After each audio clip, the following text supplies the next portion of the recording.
শুভ সকাল বন্ধুরা, তোমরা সবাই কেমন আছো? আশা করি খুব ভালো আছো, সুস্থ আছো। আমি ওদিকে খুব ভালো আছি, সুস্থ আছি। তো আজকে সকাল সকাল তোমাদের সাথে কিছু কথা আমি শেয়ার করব।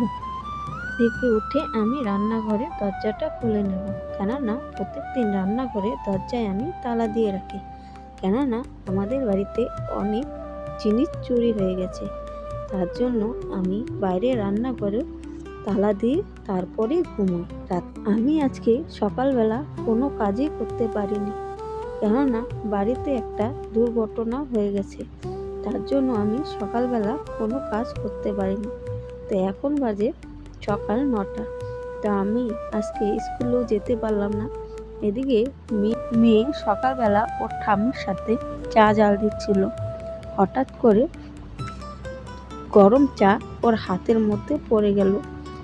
এই নিয়ে বাড়িতে সবারই একটু মনোমিলন চলছে। জন্য আমি সকালবেলা কোনো কাজই করতে পারিনি। ভাবছি আমার শাশুড়ি মাকে কিছু বলবো না, কেননা দোষটা তো আমার শাশুড়ি মায়ের নয়, দোষটা হচ্ছে আমার মেয়ে। ও দুষ্টামি করছিল বলেই হাতের মধ্যে চাটা পড়ছে, না হয়তো পড়তো না। ওকে আমি কতবার বলি যে আগুনের কাছে যাবি না, ও কোনো কথাই শোনে না আমার। তাই আমি আর আমার শাশুড়িকে কিছুতে দোষ দেব না।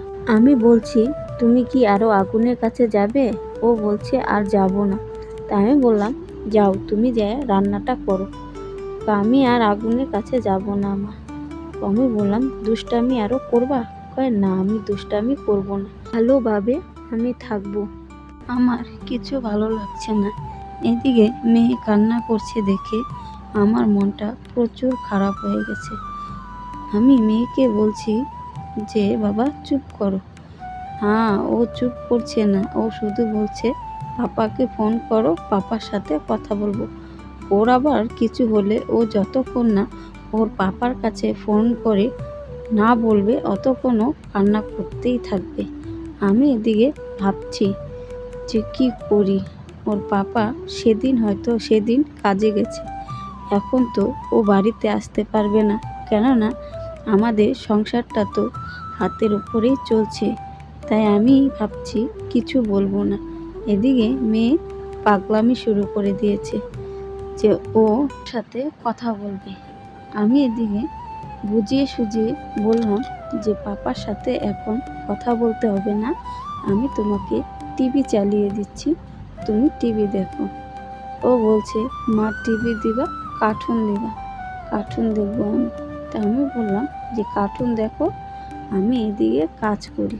এদিকে আমি মেয়েকে টিভিটা চালিয়ে দিলাম, কেননা ওকে চুপ করাতে গেলে ওর সাথে কিছু আমার সময় কাটাতেই হবে। হয়তো ওর সাথে গল্পে, নয়তো টিভি চালিয়ে, না হয়তো মোবাইল দিয়ে। সত্যি কথা বলতে বাড়ির কেউ কি জানতো যে ও আজকে ওর হাতটা পড়ে যাবে? আমিও তো ভাবতে পারিনি যে এই দুর্ঘটনা হয়ে যাবে। যদি ভাবতাম এরকম কোনো দুর্ঘটনা হবে, তাহলে হয়তো আমি মেয়েকে আজকে ঘর থেকে বেরোতে দিতাম না। কথা বলতে আজকে আমার মেয়ের কপালটাই খুব খারাপ, না হলে এতটুকু সময়ের মধ্যে এত বড় দুর্ঘটনা হয়ে যাবে আমি কোনোদিনও ভাবতে পারিনি। যদি ভাবতে পারতাম যে এরকম কোনো দুর্ঘটনা হবে, তাহলে আমি হয়তো ওকে রান্নাঘরে যেতে দিতাম না। এদিকে মেয়ে বলছে মা আমার প্রচণ্ড খিদে পেয়েছে।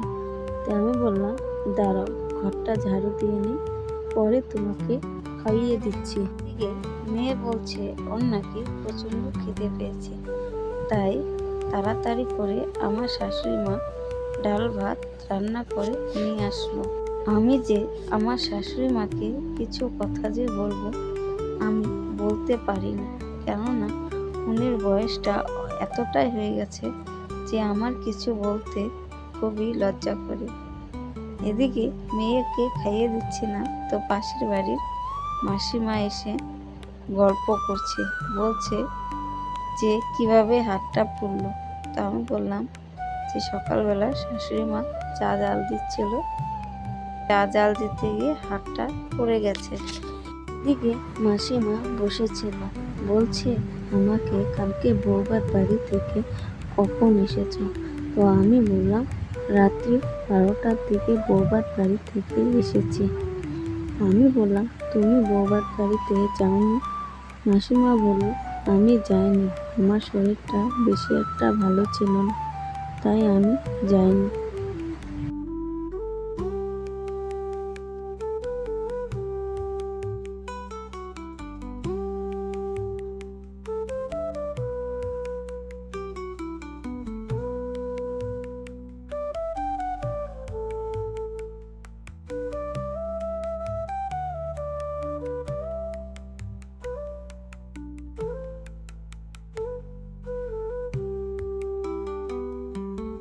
আমি আজকে কোনো কাজই করতে পারছি না, কেননা মেয়ে বায়না ওকে নাকি ওর সাথে থাকতে হবে, তাই আমি আর কিছুই কাজ করতে পারছি না। এদিকে আকাশটা প্রচণ্ড খারাপ, বৃষ্টি হচ্ছে, তাই বৃষ্টির মধ্যে ভেজে ভেজে কোনো কাজই করতে পারবো না। আমারও মনটা প্রচণ্ড খারাপ লাগছে। জানি না মেয়ের এই ঘটনাটা দেখার পর আমার আর কোনো কাজই করতে ইচ্ছা করছে না, কিন্তু মেয়ে তো পায় না, ওর সাথে থাকতেই লাগবে। কিন্তু ওকে বুঝিয়ে আমি কাজগুলো তাড়াতাড়ি করে নেব।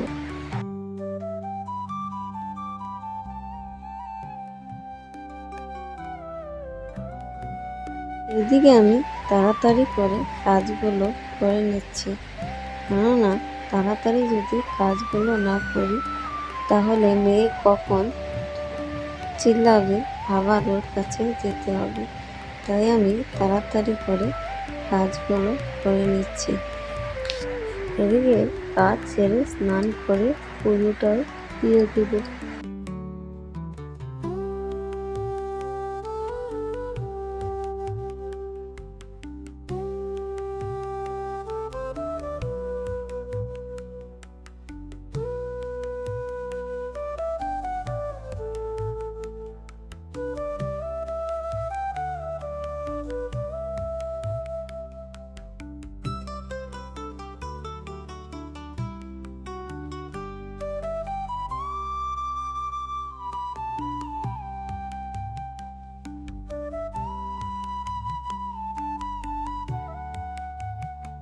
আমার এদিকে পুজো দেওয়াটাও কমপ্লিট হয়ে গেছে।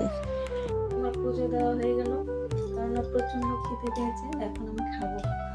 তো আমার শাশুড়ি মা রান্না, আমাদেরকে তো বললামই, আমার শাশুড়ি মা ডাল ভাত রান্না করেছে। এদিকে আমি খেতে বসে গেছি, কেননা প্রচন্ড আজকে খেতে পেয়েছে। আর মেয়ে বলছে নাকি ও নাকি আমার সাথে ভাত খাবে, তাই ওকেও খাইয়ে দিচ্ছি, আমি নিজেও খাচ্ছি। কেননা আজকে বেশি কিছু রান্না করেনি, শুধু ডাল ভাতই রান্না করেছে। আমি খাওয়া দাওয়াটা করে নিলাম। খাওয়া দাওয়াটা করার পর মেয়ে বলছে ওর নাকি হাতে প্রচণ্ড ব্যথা করছে আর জ্বলছে। তা আমি বললাম দাঁড়াও, ঘরে মলম আছে, মলম লাগিয়ে দিচ্ছি। তো আমি মলম লাগাচ্ছিলাম, ও প্রচণ্ড কান্না করছে, বলছে মা হাতটা খুব জ্বলছে। তা আমি বললাম এটা জ্বলবি।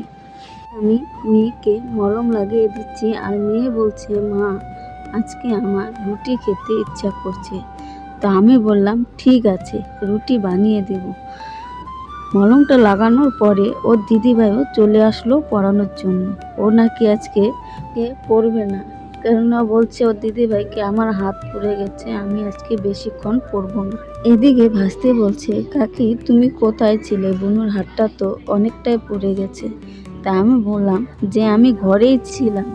আমি ওকে সকালবেলা ঘুম থেকে উঠে বলছি যে মা কলের পাড়ে যাও, ব্রাশটা করে নাও। ও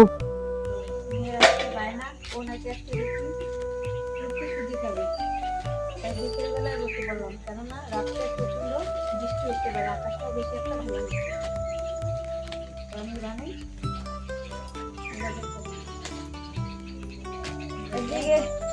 এদিকে আমার শাশুড়ি মা চা জাল দিতেছে, আমার শাশুড়ি মা চাটা বসিয়ে দিয়েছে, কারণ আকাশটা খুবই খারাপ। রাত্রে বৃষ্টি হতে পারে, তার জন্য আমার শাশুড়ি মাও চা বসিয়ে দিল। আমার শাশুড়ি মা বলছে আজকে আমার মনটাও খুব খারাপ। আমি বললাম কেন? কয় মেয়েটার হাতটা পুড়ে গেছে দেখে আমার মনটা খুব খারাপ হয়ে গেছে। আমি বললাম যে তোমার সামনে হাতটা পড়লো, তুমি একটু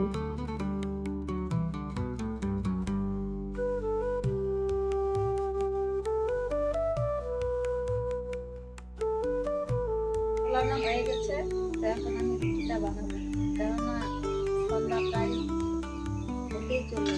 তো ফটাফট তাড়াতাড়ি রুটিটা করে নিলাম। এগুলো নিয়েও রুটির জন্য বসে আছি, তাড়াতাড়ি এবার সময় পাই না, যা করা সকালে আর হলো রাত্রে।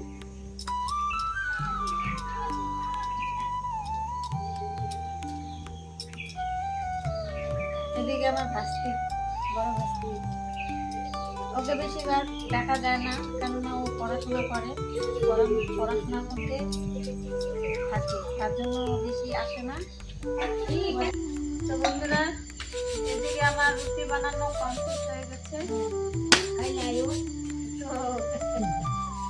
আমার রুটি বানানোটাও কমপ্লিট হয়ে গেছে, কেননা মেয়ে কখন থেকে বায়না কখন রুটি বানাবা কখন সুজি বানাবা।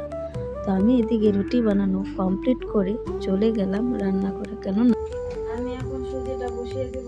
এদিকে মেয়ে বায়না কখন বানাবো সুজি, এখন আমি সুজিটা বানাবো।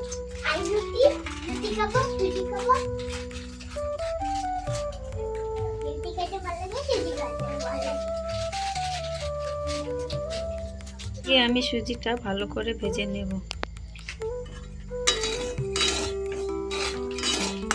তো বন্ধুরা, এদিকে আমার সুজি বানানোটা হয়ে গেছে। তো বেশি কিছু দিইনি, নর্মাল ভাবে বানিয়েছি। মেয়ে খেতে চাইছে বলে তাই নর্মাল ভাবে বানিয়ে নিয়ে দিলাম। এদিকে আমি সুজি বানিয়ে নিয়ে আসলাম, আর ওদিকে হচ্ছে এই যে হচ্ছে রুটি। কেননা আমি যত রুটি খাই না কেন, ভাত যতক্ষণ না খাবো ততক্ষণ আমার বেশি ভালো লাগে। তো তোমাদেরকে তো বললামই, আমি তো বেশিরভাগ কম রান্না করি, আমার শাশুড়ি মাই রান্না করে। এই যে সকালবেলা রান্না করেছিল ডাল আলু ভাজা। ওই যে আমি তো একটা রুটি খাবো, পরে ভাত খাবো, কেননা আমি রুটি খেতে পারি না, ভাতই খাই। তো চলো তোমাদের সাথে পরে কথা হচ্ছে। এদিকে মেয়ে ব্যস্ত হয়ে গেছে খাওয়ার জন্য, নিজে নিজে নিয়ে খাচ্ছে। তাহলে বোঝো, ওর রুটি আর হচ্ছে রুটি সুজির কথা শুনলে ওকে আর পাওয়া যায় না, ও একা একাই নিবে, একাই নিবে। তো বন্ধুরা, তো আজকে আমার মেজো যায় বাপের বাড়িতে থাকবো, তো আমি তো যাবো না, আমার শাশুড়ি মাকে এমনি যাবে, আমি যাবো আস্তে আস্তে অনেকটা রাখতে হবে। মুখে বলছে যাওয়ার জন্য।